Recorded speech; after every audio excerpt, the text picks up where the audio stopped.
betul nggih. Sebelum saya ingin disayang, saya mau kenalan dulu nggih Bapak. Monggo. Perkenalkan, nama saya Elenita. Di sini saya tidak sendiri. Di sini saya bersama Ibu Neneng, Mbak Rista dan Mbak Fitri. Oke. Lanjut nggih. Bapak Ibu sudah tahu kita dari mana? Belum. Oh belum ya, dari tadi. Kita dari PT Bank Rakyat Indonesia Persero Tbk yang sudah tidak asing lagi disingkat dengan nama BRI. Bapak Ibu sudah menjadi nasabah BRI semuanya? Sudah. Belum. Ada yang belum ya Pak? Belum. Oh ada yang belum. Belum lunas aku deh. Belum sama sekali Pak dengan Pak Sinten Bapak. Apa ini? Dengan Bapak Sinten? Sudah malam. Oh sudah. Berarti sudah menjadi nasabah BRI Pak. Sampun. Oh sampun sampun pensiun. Iya. Oke. Enggak masalah, alhamdulillah. Dan perlu Bapak Ibu ketahui bahwa BRI itu punya 4 pilar besar perusahaan yang menopang jayanya BRI, yaitu yang pertama ada BRI konvensional yang sudah tersebar di setiap kecamatan atau ada unit-unit terdekat di daerahnya jenengan. Programnya biasanya Simpades, Britama ataupun KUR. Dan yang kedua ada BRI Syariah yang ini sudah merger dengan beberapa bank syariah BUMN yang namanya menjadi Bank Syariah Indonesia. Itu khusus untuk menangani nasabah yang ingin menyetik penambahan haji ataupun untuk dana umroh ya, karena pengelolaan dananya berbasis syariat Islam. Yang ketiga ada BRI Agro, ini hanya ada di ibu kota provinsi untuk nasabah pertanian, perikanan maupun nelayan karena penabungannya ataupun angsurannya per panen. Dan yang keempat ada divisi BRI Lab. Sudah ada yang pernah mendengar BRI Lab Bapak Ibu? Belum. Alhamdulillah, baru kali ini ya, baru tadi ini ya. Ya. Oke. BRI Lab untuk apa? Untuk para nasabah yang ingin menyeting penambahan dana pensiun, untuk dana pendidikan dilengkapi dengan proteksi kesehatan maupun jiwa. Jadi Bapak kalau ke BRI, Mbak mau nabung untuk dana pensiun, untuk nabung dana pendidikan, maka akan diarahkan ke BRI Lab. Oke, gitu ya. Oke, lanjut. Ini dasar umum pendirian perusahaan kami didirikan tanggal 8 Oktober tahun 87 dengan kepemilikan saham 91% dari BRI, sisanya dari Yayasan Kesejahteraan Pekerja BRI, dan kita sistemnya menggunakan FBD.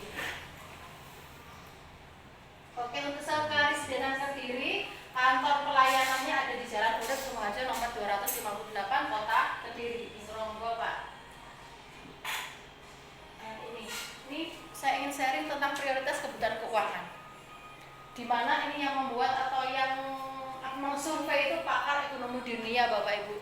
Ternyata di negara kita itu berbanding terbalik dengan di negara maju. Kalau di negara maju sana, di negara barat, mereka itu mindsetnya setelah gajian, setelah punya setelah dapat salary ataupun kalau di sini siltap nggih Bapak Ibu, itu langsung diamankan 5-15% ditabung atau diamankan untuk menabung, di saving dulu. Sisanya untuk kebutuhan hidup, sandang pangan, anak-anak sekolah, rekreasi dan lain-lain. Tetapi kalau di Indonesia masih kebalik.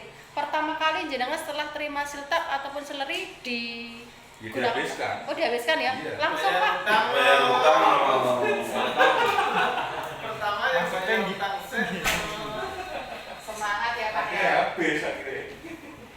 Betul, pertama kali langsung diamankan untuk cicilan ya Pak ya. Mau bayar saham.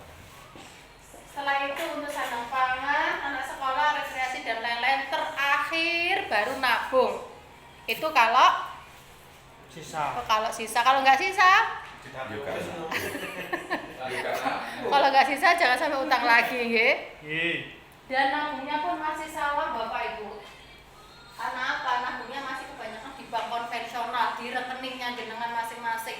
Itu sebetulnya bukan buat nabung, hanya untuk lalu lintas transaksi keuangan, untuk shopping ya Mbak nggih, untuk Shopee, TikTok dan lain-lain nggak apa-apa di rekening itu saja. Kalau jenengan nabung di situ, kira-kira uangnya bertambah banyak atau berkurang? Berkurang. Karena kenapa Mas Ardiansa? Kok bisa berkurang? Potongannya terlalu banyak. Oke, ada potongan administrasi, pajak dan lain-lain. Dan difasilitasi ATM 24 jam maupun Brimo ataupun yang lain-lain ya. Itu sehingga tabungannya menjadi bocor karena mudah sekali untuk melakukan penarikan ketertarikan, shopping dan lain-lain, sehingga tujuannya jenengan tidak akan tercapai. Menabungnya benar di mana Bapak Ibu? Di BRI. di rumah katanya. Di rumah nanti di kamar rayap Pak, kalau terlalu banyak. Atau di bawah kasur nih Pak. Oh iya, enggak apa-apa. Oh iya. Jadi sudah kayaknya Pak G. Pengalaman ya Pak? Oh boten, hanya teman pengalaman teman.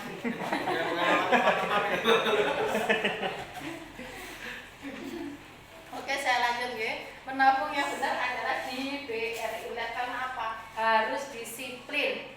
Punya perencanaan keuangan untuk 5 sampai 10 tahun mendatang ataupun untuk jangka panjang. Jadi tabungannya enggak diambil-ambil atau enggak bocor. Di sini harus disiplin, tidak bisa diambil kapan saja. Kalau di bank konvensional nanti tabungannya bocor seperti itu nih Pak. Dan di situ dilengkapi dengan proteksi. Karena apa? Karena hidupnya jenengan itu penuh dengan resiko. Setuju apa mboten Pak? Setuju. Resikonya apa Mas Adriansa? Mati. Sakit. Oh sakit, tuh sip. SK camat ya. Sakit, mohon maaf. Dipanggil sama yang kuasa.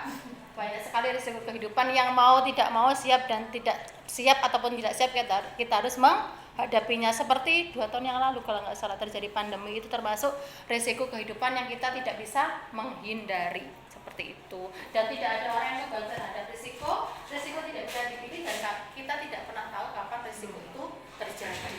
Dan di BRI itu lengkap untuk mengatasi ataupun membantu nasabah-nasabah yang mengalami risiko.